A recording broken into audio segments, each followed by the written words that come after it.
The gap between New Leaf and New Horizons was unbearable. I sat here with my Wii U playing Animal Crossing Plaza, patiently waiting for a game that would never release. It was a long 7 years. But why did it take 7 years? Are we gonna have to wait that long for the next addition to the Animal Crossing series? Or will we be blessed with a new world to explore sooner rather than later? Before we dive into the speculations of Animal Crossing, I'd like to take a minute to thank today's sponsor. Can you guess it? Do you know who? There's no chance you know who it is. Today's video is sponsored by HelloFresh. Did you guess it? Yeah, you did. HelloFresh is my savior when it comes to eating dinner. I can't meal plan to save my life, but you know who can? The chefs at HelloFresh. I open my door and I have dinner waiting for me in a nicely packaged box. No more checkout lines for me. I just walk to my door and boom, delicious ingredients are waiting there for me. HelloFresh has dinner covered. The pre-portioned ingredients save me money and cut down on food waste by about 23% compared to grocery shopping, which helps my wallet and the planet. Spending all that money on random seasonings that you're gonna use once is never a fun time. Now I can cook the foods I like without breaking the bank. HelloFresh's meals are easy to prepare in just a few steps. No need to have the skills of a master chef, even though cooking one of these meals makes you feel like you're a master chef. Even Drew can cook a nice meal for dinner by following the simple instructions. HelloFresh doesn't have to be only for dinner. They also offer snacks, quick lunches, and desserts to satisfy every part of your day. I'm a sucker for some of these marketplace items. The sweets get me every time. With HelloFresh, you're getting seasonal ingredients at peak ripeness, so everything you cook will taste amazing and give you the most bang for your buck. Use my link or go to HelloFresh.com and use code POGKORAJUN16 to get 16 free meals plus free shipping. Once you click, my description will live update to count up the purchases. Now that we've satisfied our craving for the day, it's time to get back to the video.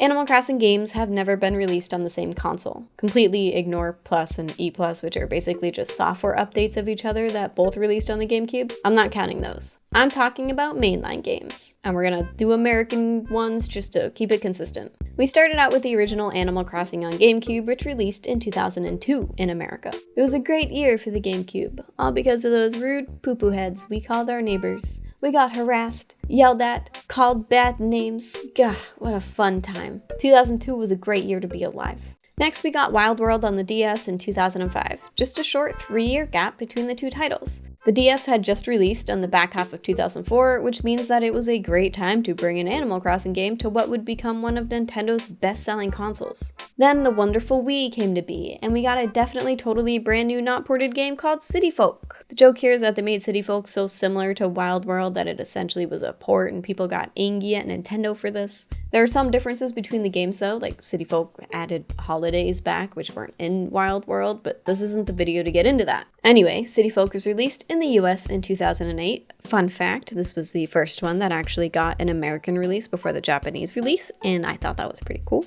Which was just 3 years after Wild World. And the Wii became one of Nintendo's best-selling consoles again. I think I'm starting to see a pattern here with Animal Crossing and what they do to consoles. Then came New Leaf on the 3DS. The upgraded handheld console came out in 2011, with New Leaf following a bit later in 2013. This time, the gap was about 4.5 years after the last Animal Crossing game, which was the longest gap in the series up until this point. Another console that became successful when Animal Crossing came out. Animal Crossing out here making successful consoles? What? I think I've solved the problem. Nintendo, just come out with Animal Crossing and all of your consoles will be successful. And then we waited, and waited, and waited again. The Wii U was released, and we continued to wait. Nothing. No Animal Crossing. But Cora, what about Amiibo Festival? Screw Amiibo Festival. Though I'm keeping my copy pristine, so in 50 years when everyone's looking for this game to collect because it sold so horribly, I can sell it to them for like $1 million. This is my retirement plan. We did get a couple spin-offs as we waited for the next Animal Crossing game. We got things like Amiibo Festival, Pocket Camp, and then the Wii U got the mainline game that we were waiting for, Animal Crossing Plaza. Yes, this was Wii U's contribution to Animal Crossing. Just villagers hanging out on a plaza with the ability to see some Miiverse posts. That's it. I was immediately upset when I realized that this was all Plaza could do. Just sit here, staring at pretty much nothing. The Wii U came, the Wii U went. This thing sold just over 13 million units, which is an utter failure for a company as big as Nintendo. Just to put it in perspective, New Leaf alone sold just about 13 million copies. A whole console hit the same sales numbers as a singular video game. Yikes. An Animal Crossing mainline game was never developed for the Wii U, most likely because of its awful sales numbers. There weren't many Nintendo IPs that released for this thing. Well, Breath of the Wild was supposed to release on it, but this game ended up getting delayed closer to the Switch's future release, so Nintendo held on to the game until the next generation of console. Which was a great idea. I don't think Breath of the Wild would have gotten nearly as much attention if it only released on the Wii U. At its prime, it was arguably one of the best Zelda games to date. Imagine releasing that exclusively on the Wii U. Ugh, it either would have bombed fantastically or it's such a good game that people would have actually bought Wii U's for once. But the console was so bad that I feel like it wouldn't have met sales expectations and we wouldn't have seen any sign of the beautiful thing that is Tears of the Kingdom. What an awful timeline that would have been to live in. Okay, getting sidetracked. What was this video about again? Oh yeah, Animal Crossing. Nintendo started conceptualizing the basic ideas of New Horizons shortly after New Leaf released. My theory is that New Horizons was supposed to be a Wii U title at one point since this was about to be the newest console and the Switch wasn't even a thought yet. To continue with that theory, I'm assuming they had the basic idea of New Horizons in place when the developers realized that the Wii U is just a god-awful piece of poop sales numbers wise. So instead of spending all of their time and effort on a game for a console that sold just as many units as their last Animal Crossing game, they went back to the drawing board for New Leaf and added a ton of additional features to keep the Animal Crossing community somewhat satisfied. The biggest idea it added were the amiibos that Nintendo was trying to convince us to buy, and convince us they did. These things are still sometimes impossible to find and sell for crazy money on sites like eBay. The Welcome Amiibo update definitely helped the developers flush out some mechanics. They knew they wanted terraforming and crafting, but these would be too crazy to add to an already released game. Instead, we can see some ideas in the works like the Meow coupons, which definitely became the inspiration for Nook Miles. In the Welcome Amiibo update for New Leaf, you had daily and weekly goals that you could complete to receive Meow coupons. These coupons were used to purchase exclusive items as a reward for completing the goals, which is essentially what Nook Miles became. Let's pretend that the Welcome Amiibo update replaced all of the development time and effort that would have been spent on a new Animal Crossing game. The update was released almost exactly 4 years after New Leaf, which is exactly the time when a new mainline installment would have probably been out if it wasn't for the Wii U being poo-poo.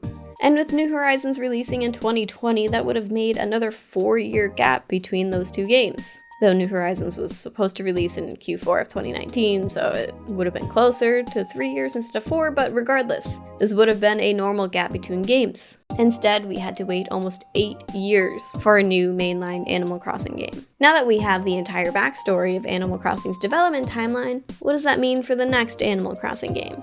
Are we going to see a new edition soon?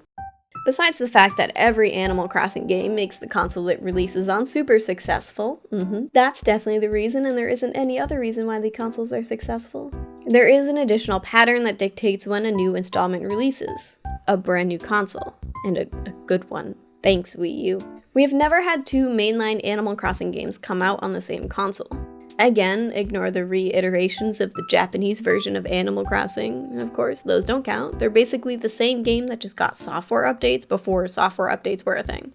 It means that we'll most likely have to wait for the next generation of Nintendo console to see a new mainline Animal Crossing game. Animal Crossing is different than most other games because it technically doesn't have an end. There isn't really a story or a main goal to follow. Sure, there are little goals that you can do along the way, like completely decorating your island or filling up the museum, but the game never actually ends. It lives on forever. Or until 2060, anyway. It doesn't make sense for a new Animal Crossing to come out on the same console. Most people probably wouldn't buy it. If it did come out on the same console, the new game would have to be drastically different than what we already have. Something that players wouldn't be able to live without playing. And that's just not how Animal Crossing games are created. They tend to be very similar to their past iterations with a few quality of life improvements and some small additional mechanics. Because terraforming is a small additional mechanic, apparently. Thanks, Korra Scripter, which is past Korra. You're always moving to a new place, meeting neighbors, decorating, and collecting. The formula for the series has basically stayed the same. It would be hard to convince people to buy a game they already play on a console they already have. Well, except for me, I'd buy anything they decide to release for Animal Crossing, but I'm an Animal Crossing addict. With that being said, New Horizons is still selling, even though the Switch's sales life is seemingly on a downward slope. This article specifically has data from 2022, but even 2 years after the release of New Horizons, this game still sold 1.5 million copies in 5 months. That's pretty good for a game that old, especially one no longer receiving updates. There really isn't a reason to release a new mainline game. Yet. Don't worry, Animal Crossing New Space, you'll exist soon enough. Now that we're nearing the close of the Switch's lifespan, rumors of the new Nintendo console are forming. Well, rumors were always there, but now they're getting more and more attention and more concrete information backing these rumors. According to Nintendo, the Switch sold almost 18 million units in its 2023 fiscal year. Most likely thanks to the limited edition OLED models that were recently released. But again, this is more than the entire sales of the Wii U, so they're still very much winning.